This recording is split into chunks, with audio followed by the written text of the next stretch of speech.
The relationship with the mother is the first deep bond of the soul, and many times the unconscious model of all future relationships. That was a quote by Carl Jung, and the following video carries on from there. I'm warning you, this is a warning. This video is not gentle, it's not comfortable, and it's definitely not what you want to hear. But it's exactly what you need.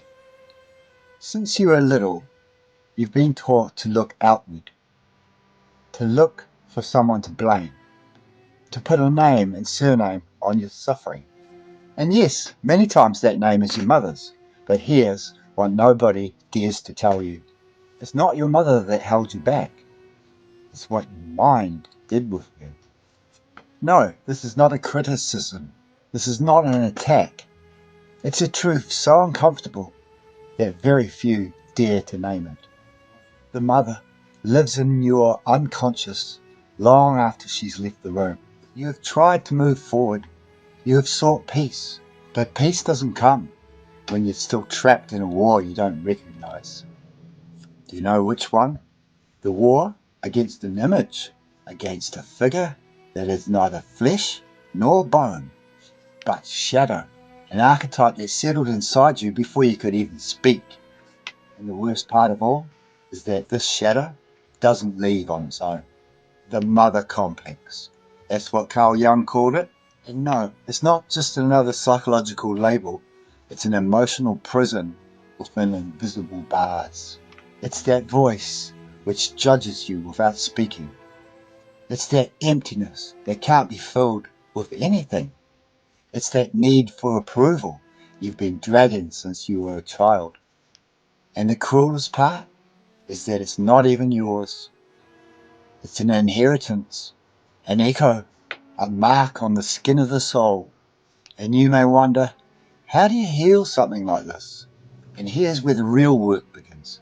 Because as long as you keep seeing your mother as an all-powerful figure, whether to idolize her or blame her, you're not seeing your mother. You're seeing a myth, a projection, a distorted image shaped by unmet needs, unnamed wounds, silences loaded with resentment. And you know what's worse? That myth rules your life more than you'd like to admit. Every decision you make seeking approval, every relationship that breaks because you expect somebody to save you, every time you can't set boundaries, all of that has roots deeper than you might think.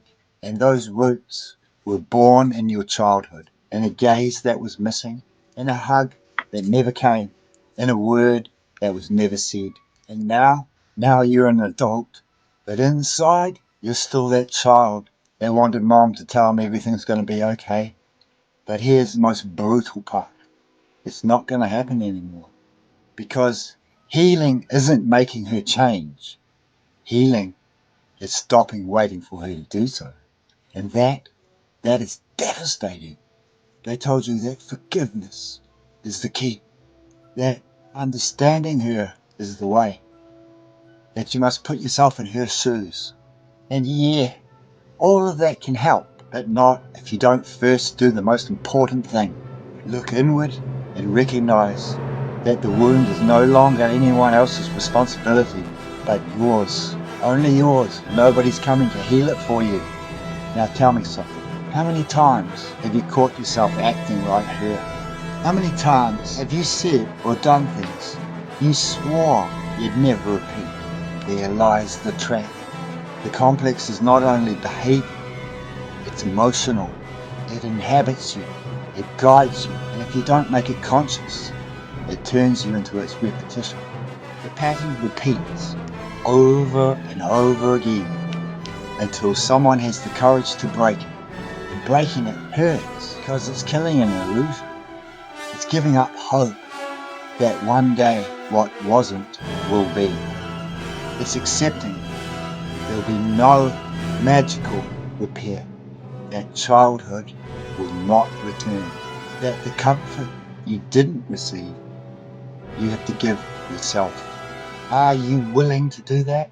Stop expecting to be loved the way you needed. Start loving yourself as you deserve, because that's the door. There's no other. The mother, in Jung's language, is not just the woman who gave you life. She's an archetype, a symbol. She represents origin, security, emotional nourishment. But she can also represent suffocation, dependence, fear of being yourself. And when that archetype isn't integrated, it becomes a shadow that you project onto everything. Your partners, your bosses, your friends. You expect someone to save you, to understand you without you having to explain anything, to care for you unconditionally. But that's not love. It's lack. And lack isn't filled with another person. It's filled with truth, with awareness. The first step is to stop idealizing her. She wasn't perfect. She wasn't a goddess. But she wasn't the demon you sometimes feel she was either. She was a human being, broken, wounded, with her own internal battles. She did what she could with what she had, and sometimes what she had was very little. It doesn't excuse the damage, but it explains it. And by understanding this, something loosens, not as an act of forced forgiveness, but as a liberating understanding, because idealization is as toxic as resentment. Both keep you trapped. Both take you away from reality. The reality is this: you don't need a mother anymore. You need a stronger you, a more compassionate you, a more aware you. And that version of you doesn't appear by itself. You have to build it. Do you want to know how? Start by observing your reactions.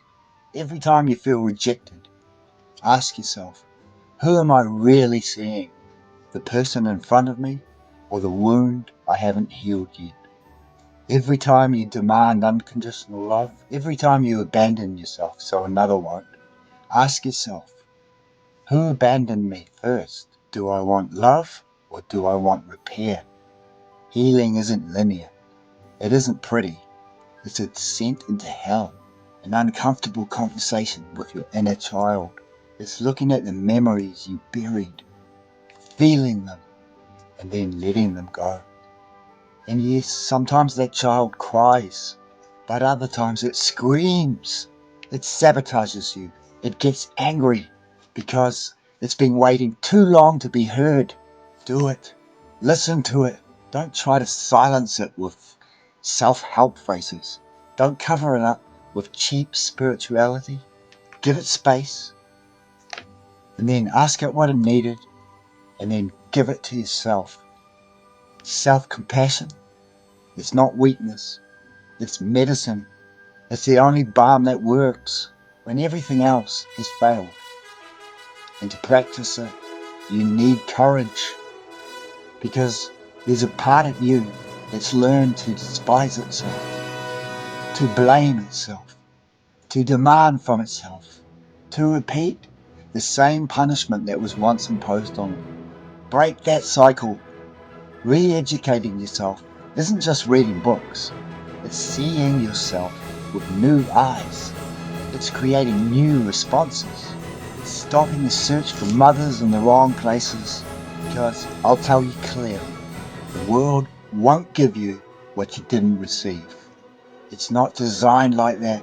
The world will demand from you. It'll judge you, ignore you. And there, in the middle of that chaos, you have to build yourself. Emotional freedom begins when you stop repeating the pattern, when you choose differently, when you realize you're no longer 5 years old, you're no longer trapped in that house, you no longer depend on a caress, you no longer need permission to be yourself. But there's a part of you that still believes it, that still hopes, that still silently begs. That part isn't to blame, but you do have the responsibility to heal it. Do it. Not tomorrow, not when you feel ready. Do it now, because if you wait to be prepared, you'll never start. Healing doesn't come when everything is calm. It comes in the middle of noise, of chaos, of fear. And when it comes, it doesn't feel like you expected. It feels like loss, like emptiness, like silence. Because healing is letting go of a part of you that you knew very well.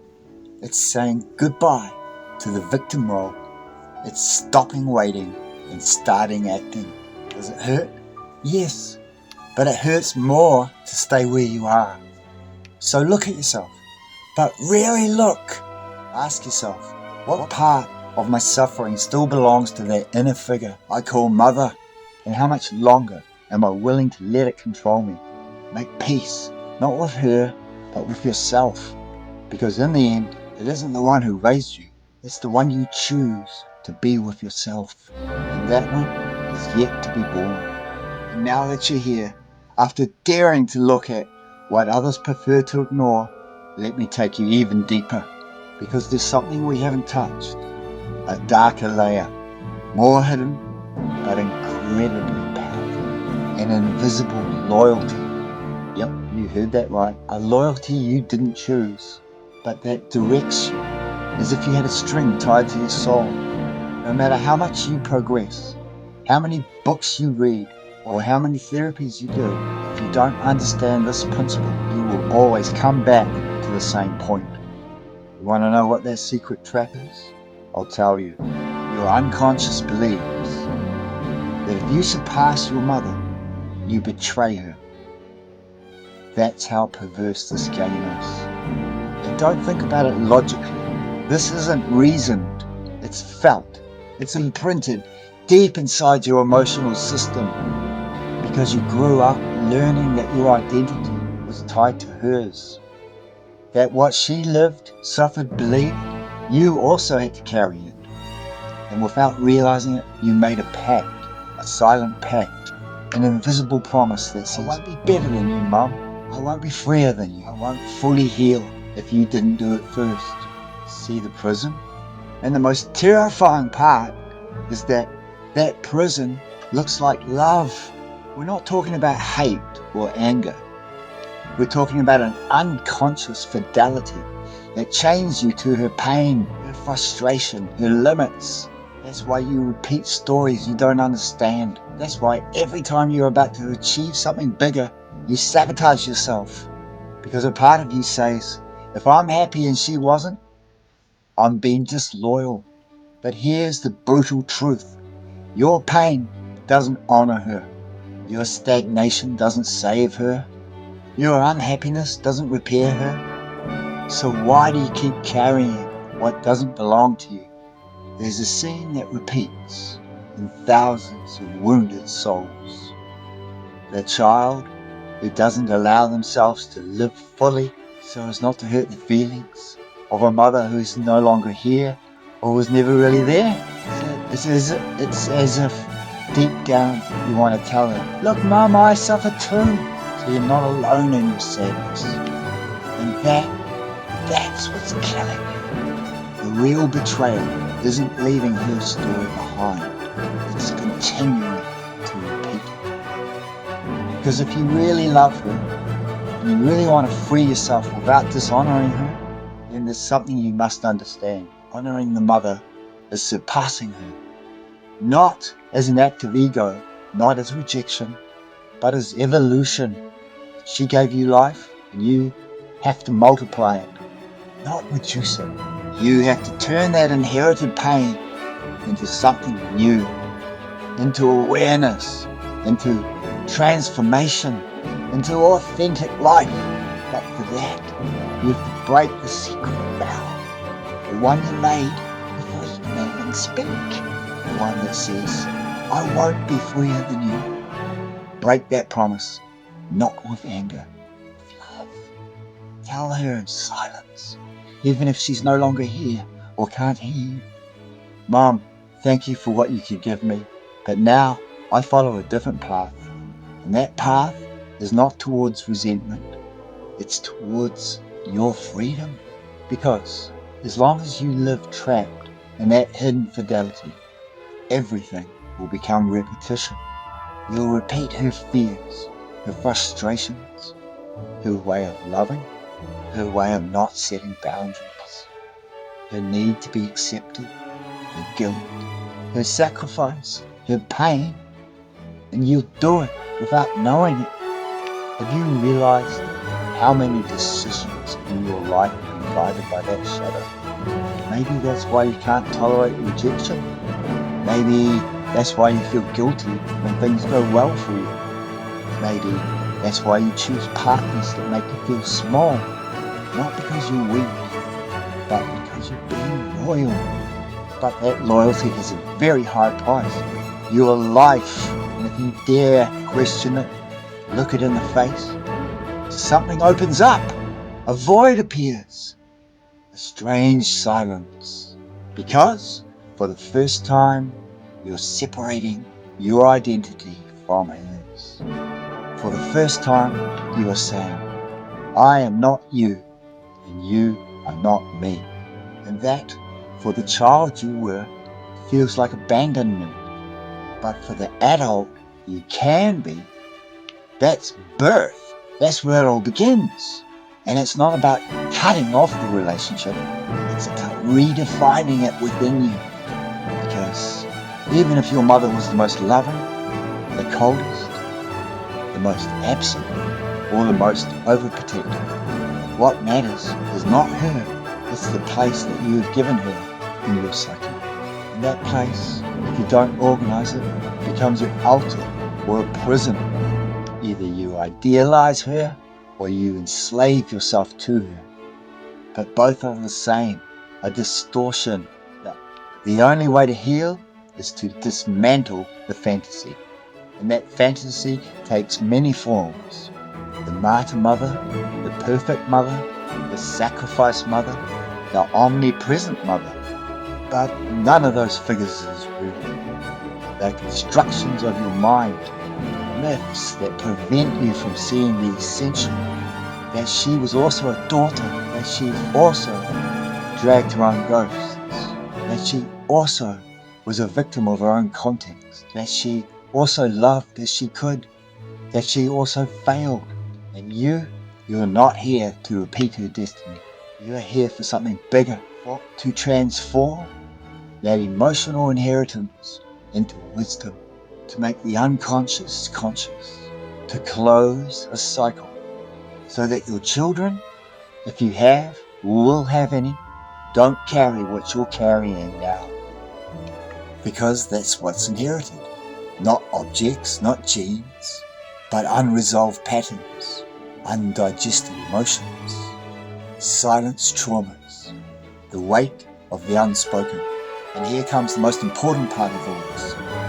You cannot change the past, but you can change how the past lives inside you. Do it. Not for her, for you. You don't have to break up with your mother. You have to break up with the distorted archetype you carry inside. You have to dismantle the voice that judges you every time you shine. You need to question the guilt you feel every time you choose yourself. That liberation is not against you, it's for you. Because the original wound doesn't define your destiny. What defines it is what you do with it. So here's the final question. How much longer will you continue paying homage to a pattern that no longer serves you? How much longer will you keep dragging a story that you didn't even start? The time has come for you to turn that inherited pain into your engine, to stop surviving and start living. And for that you need one thing: courage.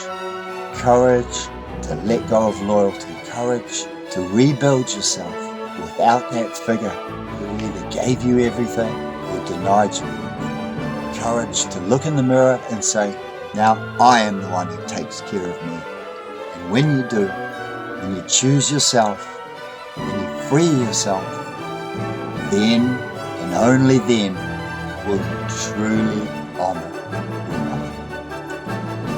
Because the greatest tribute you can give to the one who gave you life is to live it. And just when you think you've let go, when you've finally broken that internal loyalty, something else appears. Something more subtle, harder to detect, more treacherous. Emotional self-abandonment. And yes, it's directly linked to that mother archetype, still living in your shadow. Because what does a child do when they don't receive the emotional care they need? They adapt. They shut up. They learn to ignore themselves, to repress, to pretend it doesn't hurt. And that survival skill becomes, years later, your way of life. Have you noticed how you treat yourself? How you talk to yourself inside? How you demand from yourself what you'd never demand from someone you love?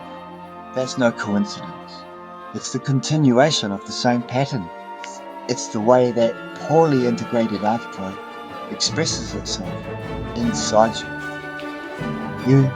You yourself reproducing the abandonment you yourself reproducing the abandonment you yourself reproducing the abandonment you lived, and now from within. And here comes the most brutal knot of the story. No one is hurting you now. You are the one who keeps hurting yourself in the name of an old programming. Every time you deny yourself rest, every time you minimize your pain, every time you betray yourself to avoid making others uncomfortable, every time you accept the unacceptable out of fear of not being loved, you're repeating the same script. If I ignore myself, maybe they'll love me. Do you know what that means? That you learn to live by ceasing to exist emotionally, and that is a slow massacre, invisible, silent. You've become your own authoritarian figure, the one who doesn't let you cry, the one who demands you be strong, the one who pushes you to perform, to give, to hold everyone except yourself. And you know the most twisted thing? The more you expect someone else to come and rescue you, the more you abandon yourself. But that won't happen, because no one can give you what you're not giving yourself. So here's the real revolution. Start taking care of yourself like no one ever did. Be your internal mother. Re-educate yourself from scratch. Learn to give yourself the affection you need to know. To give yourself permission to feel without judgment. To speak to yourself tenderly when you fall. To not demand perfection when you only need comfort. And yes, at first it sounds strange, because for years you've been used to the whip, to criticism, to emotional coldness. But none of that is yours. It's borrowed softly. A system you inherited, not because it works, but because it was all you knew. Do you want to break that cycle? Start by asking yourself this. How would I treat a child who just went through what I went through? What would I say if I saw them worn out, exhausted, on the verge of breaking? Would I push them, tell them they're weak? Or would I hold them and not ask for anything in return? And now realize that child is you. Yes, even today, even if you're 30, 40, 50 years old, even if you've hardened, even if you seem to have it all under control, that child is still there and still waiting. But no one is coming, not as you imagine, because it's not about finding the perfect savior. It's about becoming the figure you needed. And this is not cheap mysticism. It's deep psychology. Jung knew it. What is not made conscious manifests in your life as destiny. And this applies here brutally. If you don't make your self-abandonment conscious, you will repeat it in every relationship, in every job, in every decision. You will live from scarcity, from emotional hunger, from the need to be saved. And the paradox is this. You only stop needing to be saved when you become your own refuge. Difficult? Of course. because no one taught you how to do it. They taught you to compete, to perform, to prove yourself. But they didn't teach you to hold your inner world, much less to embrace your own shadows. And here we come to another forgotten piece. The negative inner mother.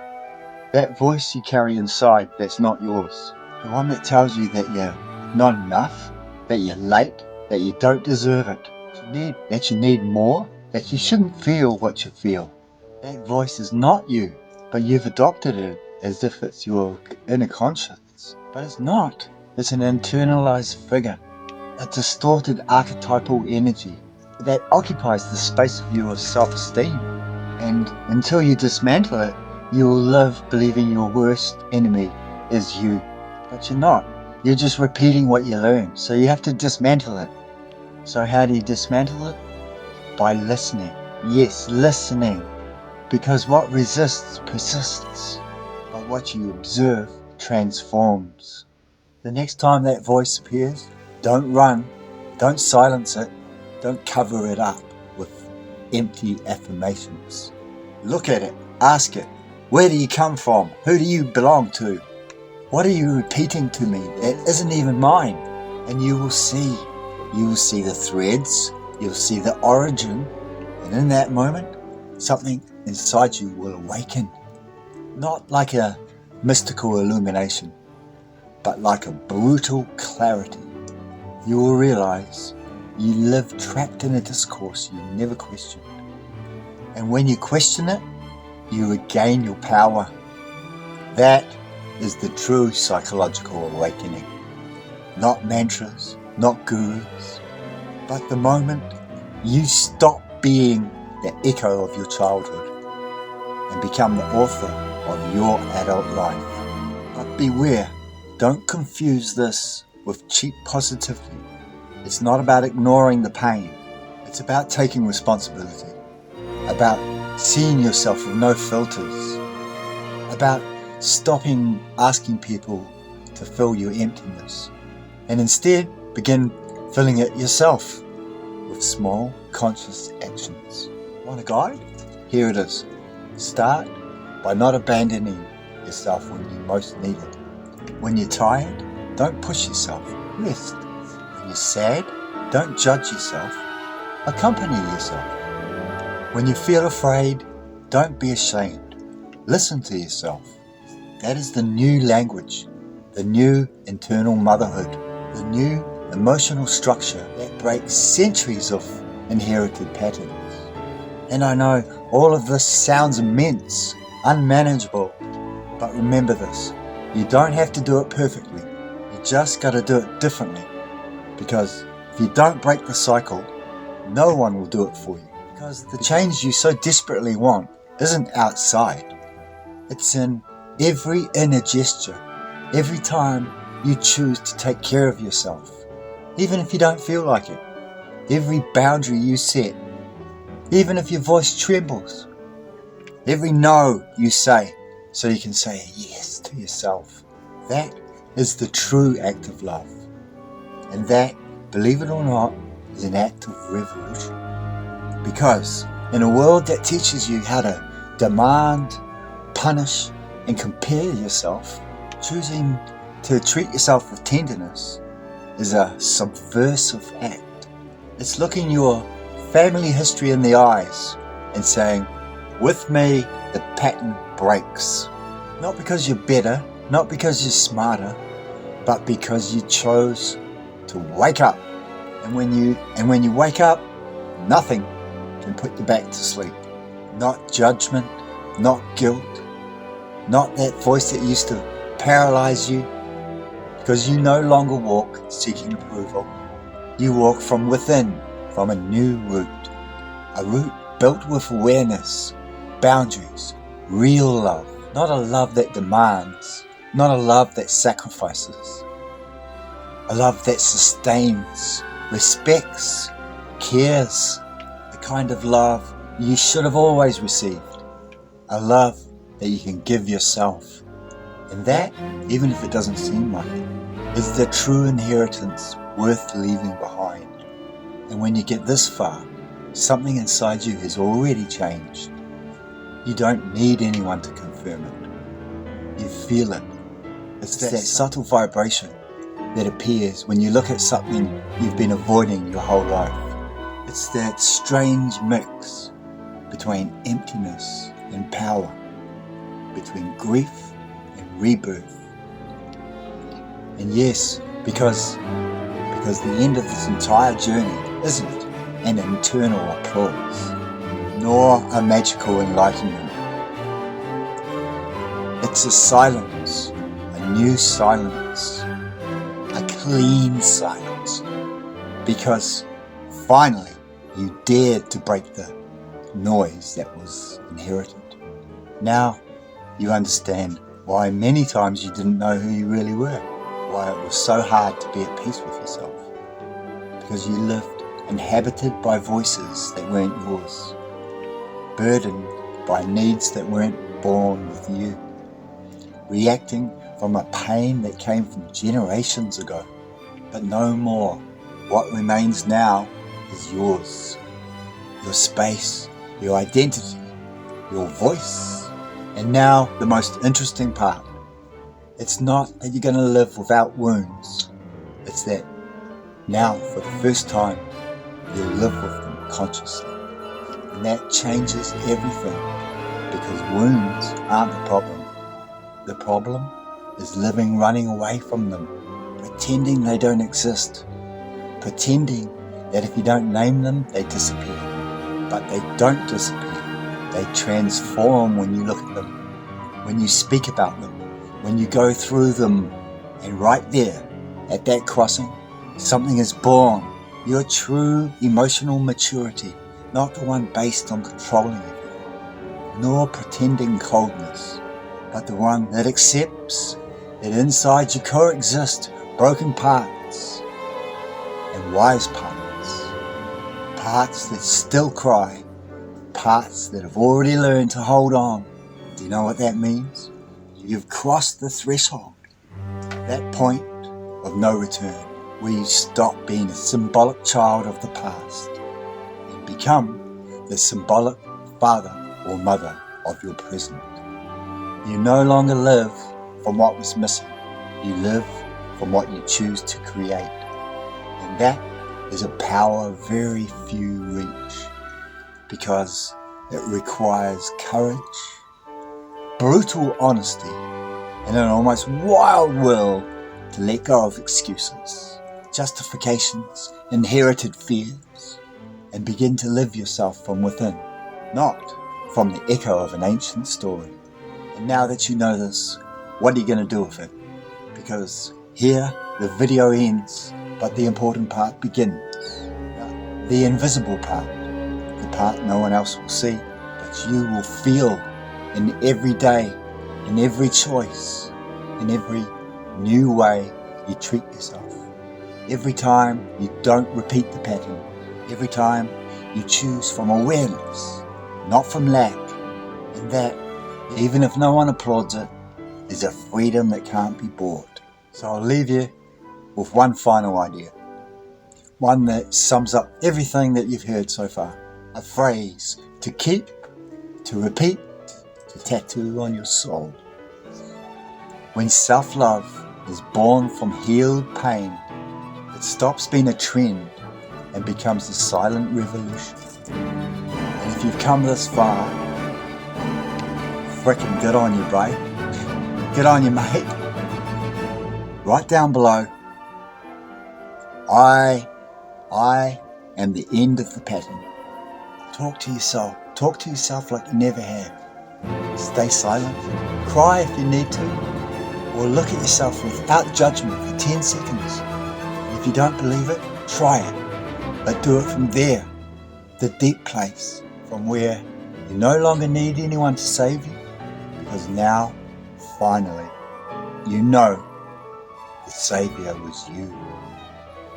Start living without repeating what broke you, and rebuild yourself wisely, my friends. Sam out.